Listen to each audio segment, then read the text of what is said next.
meus amigos baterias de plantão, estamos aqui na MP Acessórios de Bateria, a loja Anti-Exploração, fazendo o teste das caixas PDP linha Blackout. Agora eu estou com a caixa de Maple de 10 polegadas por 6.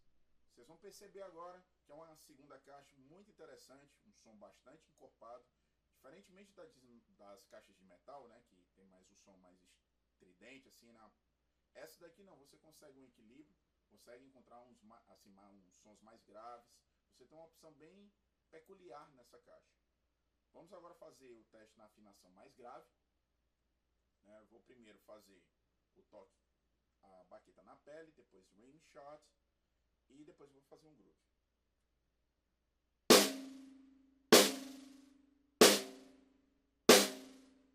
Rim shot.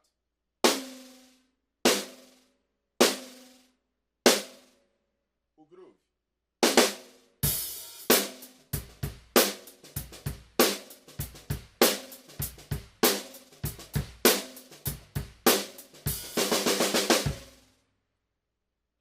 Bem, agora a afinação intermediária.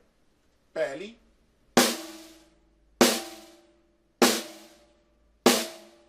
Rim shot.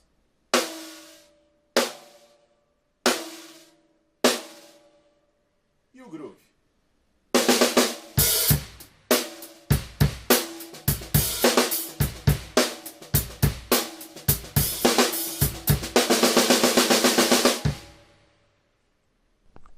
E agora a afinação mais alta.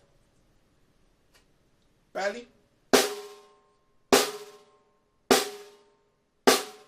Rim shot.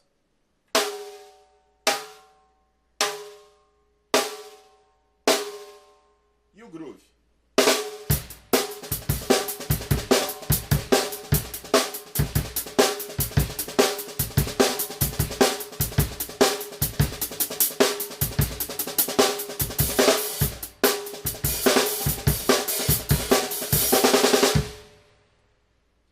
MP Acessórios de Bateria, a loja Anti-Exploração.